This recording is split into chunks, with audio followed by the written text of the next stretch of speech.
तैनात ने भारतीय फोर्सेस की सफाकियत बेनकाब कर दी। नन्हा बच्चा कहता है उन्होंने बड़े बाबा को मार दिया।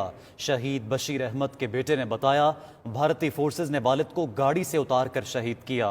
भारतीय फोर्सेस ने खुद पर होने वाले हमले का गुस्सा मेरे वालिद पर उतारा है। गुज़श्ता रोज शहीद बशीर की लाश घर पहुंचने पर कोहराम बरपा हो गया। लोग धाड़े मार मार कर रोते रहे।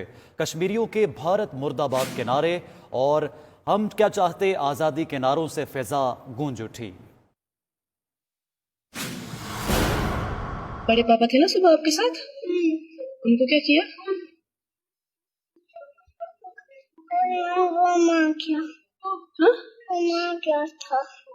किसने मारा? मैंने ठक ठक किया। ठक ठक ठक ठक ठक। हमारे को वहाँ से फोन आ गया कि यहाँ पे आपके वालिद साहब को सीआरपी वालों ने गाड़ी से उतार के मार दिया है, और उनके साथ उनका ग्रैंडसन भी था, हमारा बच्चा भी था, हमारी बहन का बच्चा, तो वो भी साथ थे, उनके गोद में था, उनके गोद में ही रख के उनको गोली से मार दिया सीआरपी वालों ने। ऐसा हमने वहाँ पे जितने भी लोग थे उन्हें पता चला।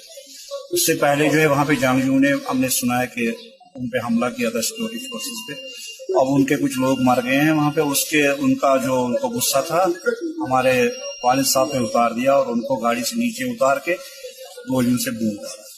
हालांकि उनकी एज मोर देन 65 ईयर्स है। ये तो बहुत बहादुरी का काम उन्होंने किया है कि एक 65 साल बुजुर्ग को कोल्ड ब्लडेड मर्डर करके मार दिया है।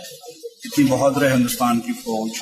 और लद्दाख में जो है वो बिल्कुल सिटिंग डक्स की तरफ चाइना के हाथों से उनकी बकरियां बनाए थे वो चाइना वाले। और कश्मीर में पूरी बहादुरी दिखाते हैं हम। Innocent Kashmir 65 years old person को उन्होंने मारा। कितनी बहादुर है हिंदुस्तान की फौज, देख लीजिए। वो भी निहत्था था और ग्रैंड सन उनके गोद में लेफ्ट साइड पे। आप फोटोग्राफ्स देख लीजिए, कितनी बहादुरी का काम उन्होंने किया है। मैं इस बहादुरी के लिए हिंदुस्तानी अफवाज को मुबारकबाद देना चाहता हूँ।